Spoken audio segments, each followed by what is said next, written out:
If by Rudyard Kipling.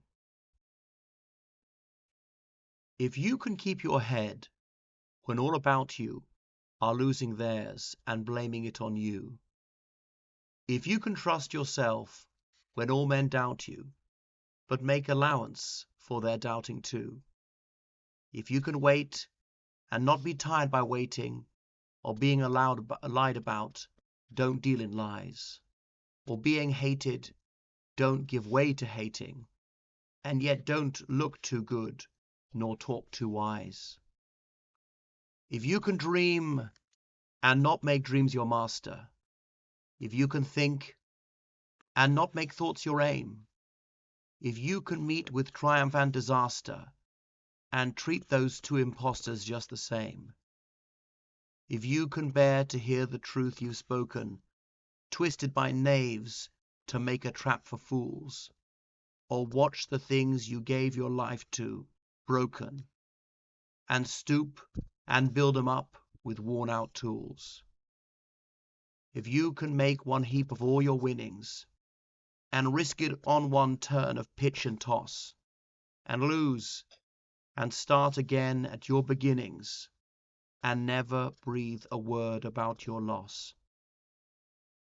If you can force your heart and nerve and sinew to serve your turn long after they are gone, and so hold on when there is nothing in you except the will which says to them, hold on.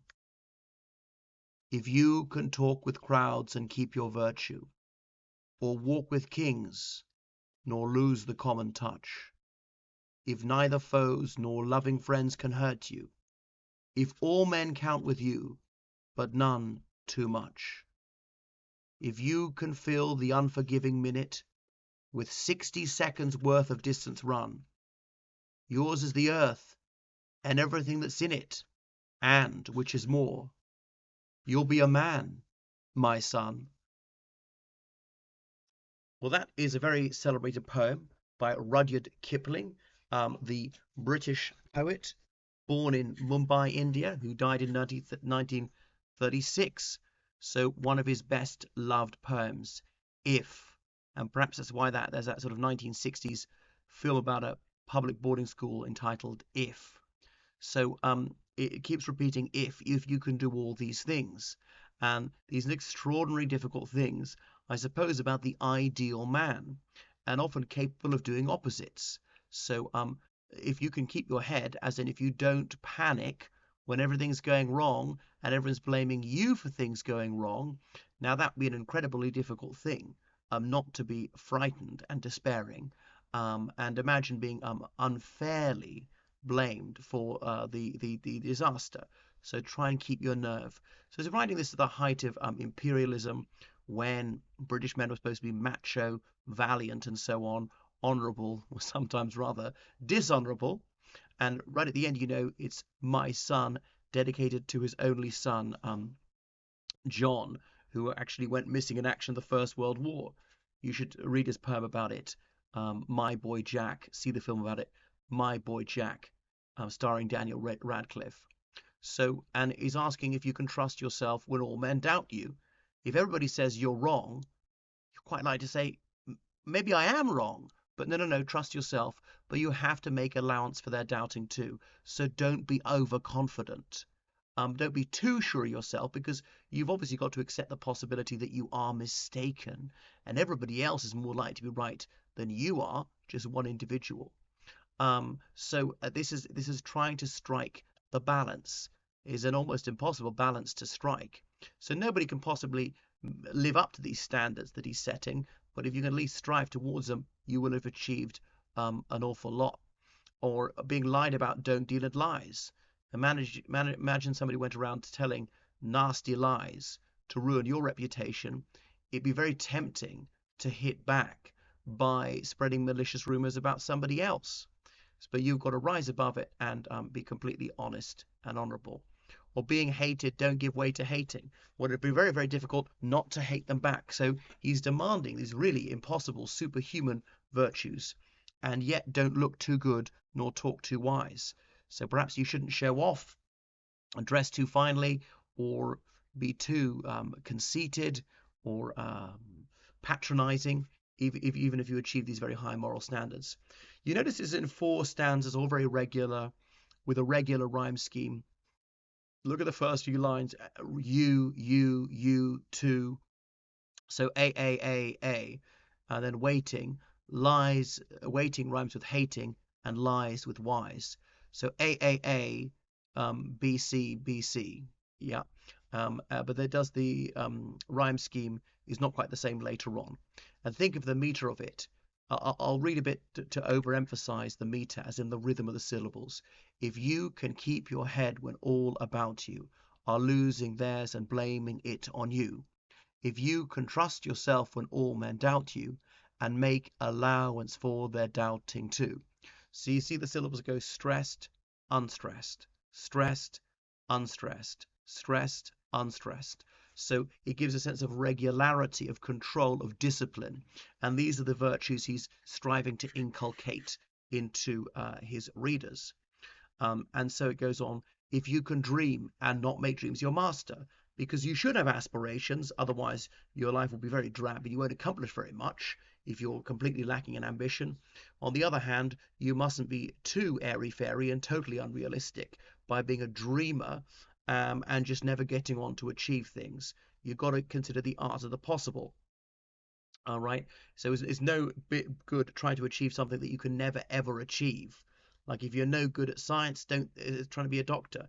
If you're no good at running whatsoever, don't try and get an Olympic gold medal for the 100 meters. But you still got to be a little bit ambitious. If you can think and not make thoughts your aim, okay? Because some people are all words, not action, or again, just overthink things and don't get up and try and do things. You've got to have actual aims, and not just be a cloud dweller. If you can meet with triumph and disaster and treat those two imposters just the same, notice how he's capitalized triumph and disaster as though they're characters. So imposters, as in things pretending to be what they're not. The so-called triumph is maybe not totally a triumph, not as great a success as you might have thought. Maybe you had a bit of a leg up to achieve it. The disaster is perhaps not as terrible as you feared. So maybe not to overreact to either good or bad news. If you can bear to hear the truth you've spoken, twisted by knaves to make it a trap for fools. So knaves are completely dishonorable people, and a trap for. So you say something, and your enemies will deliberately misinterpret it, and they will misrepresent it to make you look bad. The sort of thing that happens in politics a lot, misquoting you. And unfortunately, there are a lot of dim people out there who will fall for those lies and believe it. And of course, that's incredibly infuriating and frustrating. And watch the things you gave your life to broken, and stoop them up and build them with worn out tools. So you dedicated your whole life to some project, to building, could be actually just a building or a political cause or a charity or whatever, and see it completely destroyed, and imagine being able to start all over again despite the situation being incredibly difficult. Wow, who would have such resilience to keep going? Almost nobody would have such strength of character, and that's what he's asking you to try and achieve. If you can make one heap of your winnings and risk it all on one turn of pitch and toss. So pitch and toss was a game popular well into the 20th century, a sort of a street gambling game, like throwing dice and things. So imagine putting your life savings on that, and you could lose it all on the throw of a few dice. Of course, that'd be a very, very unwise thing to do. But anyway, you lose all your money and have to start right from the beginning and never breathe a word about your loss. Imagine never complaining, being furious about it. Well, come on, everyone is going to moan about that and self-reprove for their foolishness. If you can force your heart and nerve and sinew to serve your turn long after you're gone, your sinew being a muscle, so if you can keep on going even when it's completely exhausting, and so hold on when there's nothing in you except the will which says to them, go on. Remember, it's got will with a capital W, like it's personifying it, as in this wish, this fighting spirit. So tenacity and not giving in too easily. So that's what he wants people to have, this iron determination. Nothing is achieved without determination. If you can talk with crowds and keep your virtue, Okay, so it's very tempting to lie to people, to tell them what they want to hear, to be vulgar, or so on, to be demagogic when trying to sway ignorant masses. But no, you've got to rise above that and still tell the truth, and still, be honourable when you're trying to sway um, the mob. A walk with kings, nor lose the common touch. Remember, there were monarchs almost everywhere, and Rudyard Kipling was a good friend of King George V. So, but if you're trying to be very courtly with a monarch, the trouble is you might become but rather too posh and unable to communicate with ordinary people. And remember, in those days, the gulf between the monarchy and ordinary people was enormous. The king would really have nothing to do with working class people. If neither foes nor loving friends can hurt you, wow, of course your enemies are going to try and hurt you. You expect that. But what you don't expect is your friends to turn against you. And sometimes that happens. Sometimes your friends will betray you, and that's agonizing. That's far harder to take than your enemies attacking you. If all men count with you, but none too much.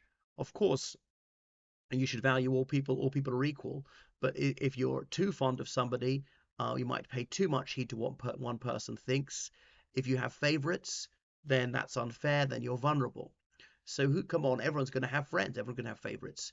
If you can fill the unforgiving minute with 60 seconds worth of distance run, because so much can happen in a minute, you can make a huge mistake, you cannot do the maximum with your time. Okay, because life in a sense is a race, it's time limited. Yours is the earth and everything that's in it.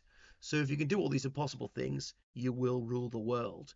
Well, nobody can do all these things, but anyway, these are theoretical endpoints to which you must strive, towards which you must strive. If you achieve even half of any of these things, you've accomplished a great deal. And which is more, you'll be a man, my son. So there is he's setting this impossibly high bar to be a man, which again he's capitalized. So that is Rudyard Kipling's 32-line poem. So bear in mind the use of personification, the rhyme, the metrical nature of the poem, the regularity of it, the imagery, and so forth. Enjambment and the other literary features that is used to enrich this poem. Popular too in French translation.